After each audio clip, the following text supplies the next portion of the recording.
Hi mga moms! Good day! Hello sa inyo! So just woke up mula sa umagahan ng duty sa plaza. So ngayon ang ganap.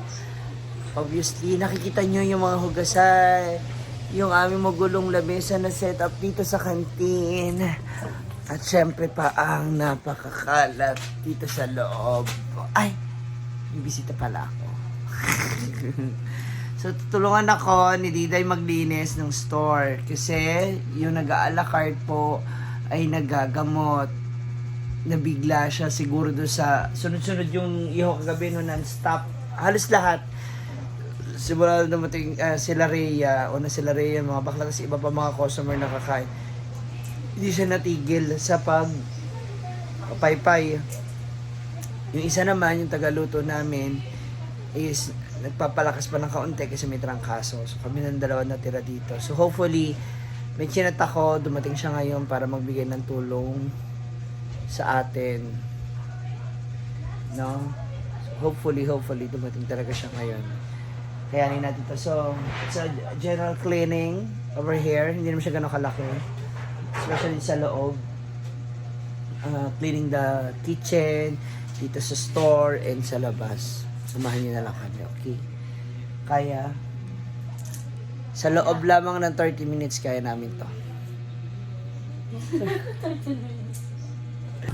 Ayan na, dumating ng makakasama na. Halika rito! Ay, pambayad mo pala, sorry. Andito na po si Gabi ng Kapuso Star.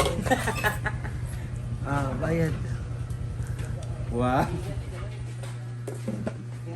So kami ay maglilinis dito ng bonggang-bongga. Are you ready? Wala ka ba hangover? Wala kang hangover? Hangover pero wala pa. Ayan na. Halika na. Simulan natin, mahaba-haba pa itong gagawin natin. Simulan na natin dito sa aking favorite spot, ang kusina. So ako maglilinis dito, magpupuskos.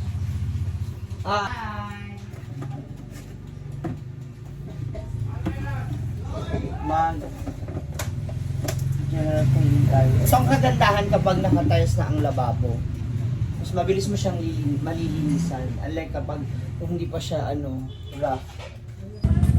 Siyempre dapat pati yung ating kalan malinis natin. Ayan.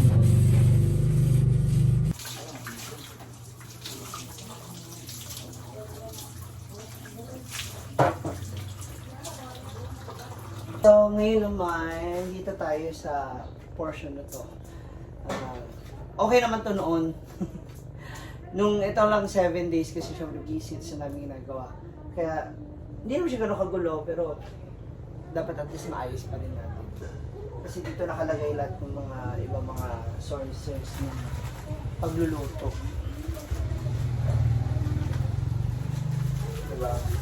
Yung iba sabi, ipakabinet ko. Sabi ko, pag pinakabinet ko kasi baka yan ng mga ipis, ng mga magagait. Kaya ganyan na lang. Mas prefer ko yung ganyan. Tsaka mabilis mo makikita kung yung dapat mong linisin.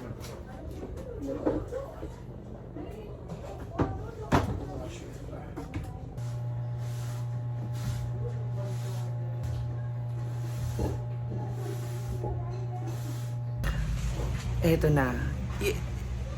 You know the feeling na gusto mong tapusin, kaya lang hindi mo magawa kasi meron ka pang dapat mas unahing tapusin dyan. So para matapos ko siya, kailangan magawa muna yung gusto ko dyan. So dito muna tayo. Dito muna tayo sa unahan. So gusto ko siyang iikot, gusto ko hanapan ng ibang pwesto, yung magiging lagay ng plato. At itong aming divider o yung aming racks. Okay? Di tayo, patulong ako dito. Dali, alika. Ano ba sa muna dito? Asing mali.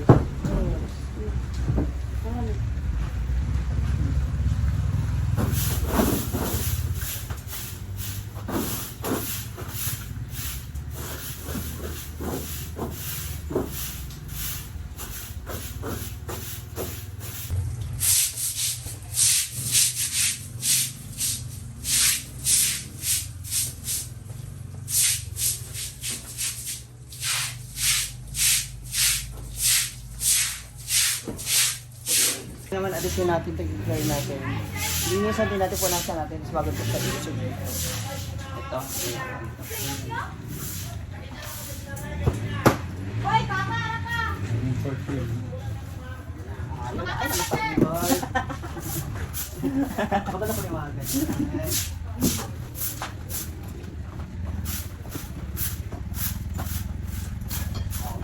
Sobra ka na.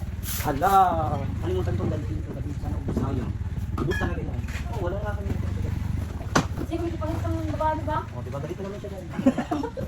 Ayusin ako sa salita. Yun.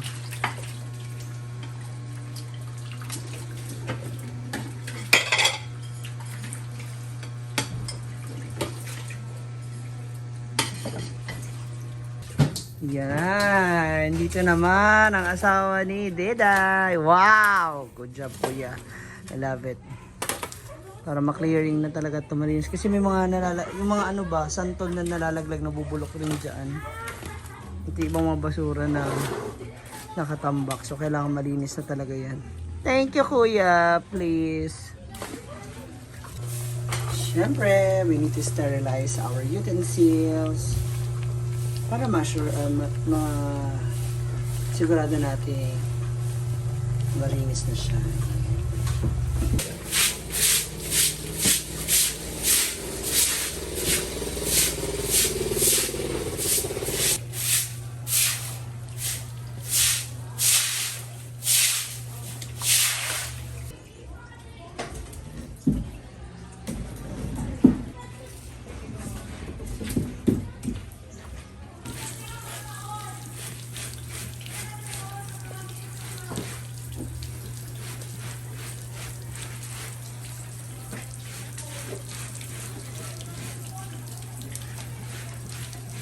Okay, so na mga moms, as you can see, nag-aayos na kami ngayon ng setup ng dining. Sinagad ko yung dalawang long table doon sa pader.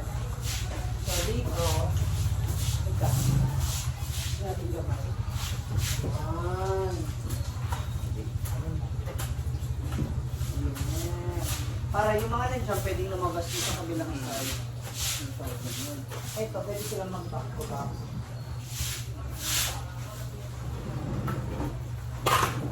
Yung may madadaanan dito. Isa pa.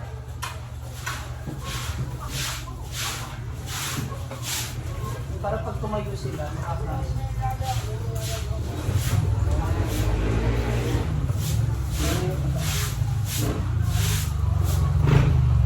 Nice. Diba? So may isang very long table. Dati naman problema po ako kasi ako rin nagkasa. Ngayon ang dami na nila. Narilito na rin.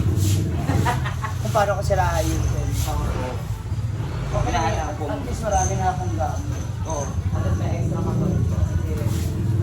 Hindi kasi kaya ako nagkaroon ng extra dahil sa plaza. Dapat hindi na ako magpapagawa ng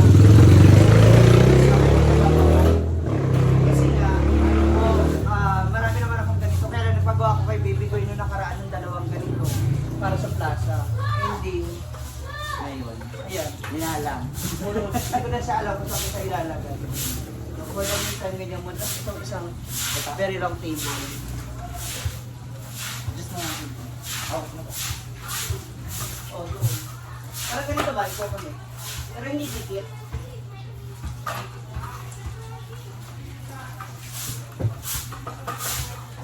Ay.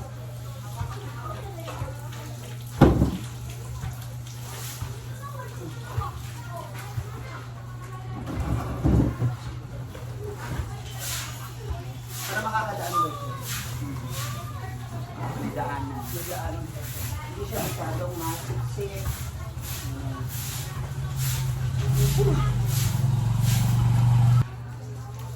Dito. Oh, diba?